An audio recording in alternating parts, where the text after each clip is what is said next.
দুর্গাপূজার টানা ৪ দিনের ছুটিতে রাঙ্গামাটিতে ভ্রমণ পিপাসু পর্যটকরা ভিড় করছে। তবে খাগড়াছড়ির অস্থিরতায় কিছুটা প্রভাব পড়েছে এখানকার পর্যটন কেন্দ্র সাজেকে। পরিস্থিতি স্বাভাবিক হওয়ায় সেখানেও পর্যটকরা আসতে শুরু করেছে। এ নিয়ে বিস্তারিত জানাতে এখন যুক্ত হচ্ছেন রাঙ্গামাটির পর্যটন কেন্দ্র ঝুলন্ত সেতু থেকে ইমতিয়াজ কামাল ইমন। ইমন, পর্যটকরা কি বলছেন, কতটুকু নিশ্চিন্তে তারা তাদের ভ্রমণ সেটা করতে পারছেন, একটু বিস্তারিত জানাবেন। আপনি যেমনটি বলছিলেন, খাগড়াছড়ির যে সহিংসতা পরিস্থিতির কারণে কিন্তু এখানকার সবচেয়ে বড় পর্যটক কেন্দ্র সাজেকে কিছুটা প্রভাব পড়লেও কিন্তু খাগড়াছড়ির যে অস্থিরতা সেটি স্বাভাবিক হওয়ার সাথে সাথে সেখানকার যে পর্যটক কেন্দ্রে কিন্তু এখন পর্যটকরা যাচ্ছেন।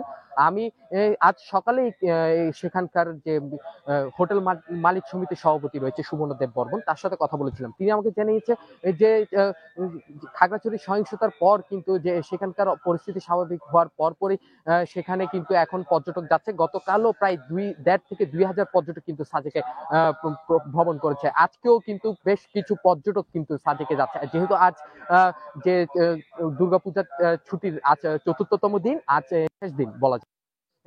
সেজন্য কিন্তু আজ কিছুটা কম পর্যটক গেলেও কিন্তু এই গত ২ দিন কিন্তু সাজেকে বিপুল পরিমাণে পর্যটক ছিল। এছাড়াও রাঙামাটির অন্যান্য যে বিনোদন কেন্দ্রগুলো রয়েছে সেখানেও কিন্তু পর্যটকের উপস্থিতি লক্ষ্য করা গিয়েছে। আমি এখন বর্তমানে দাঁড়িয়ে আছি রাঙামাটির যে সিম্বল অফ রাঙামাটি খ্যাত পর্যটনের ঝুলন্ত সেতু এলাকায়।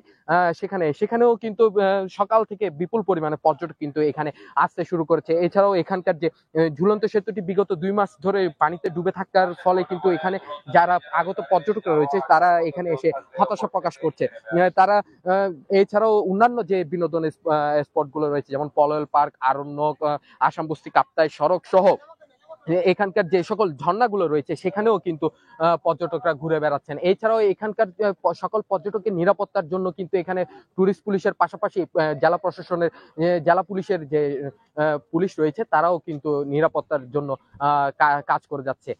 তো এখানকার ব্যবসায়ীদের সাথেও আমি কথা বলার চেষ্টা করেছিলাম। এই গত ৪ দিনে কিন্তু এখানকার সকল হোটেল মোটেল গুলো শতভাগ বুকিং রয়েছে এবং তারা প্রত্যাশা করছে যে তাদের ভালো একটি লাভবান হবেন। তো এই ছিল আমার কাছে সর্বশেষ।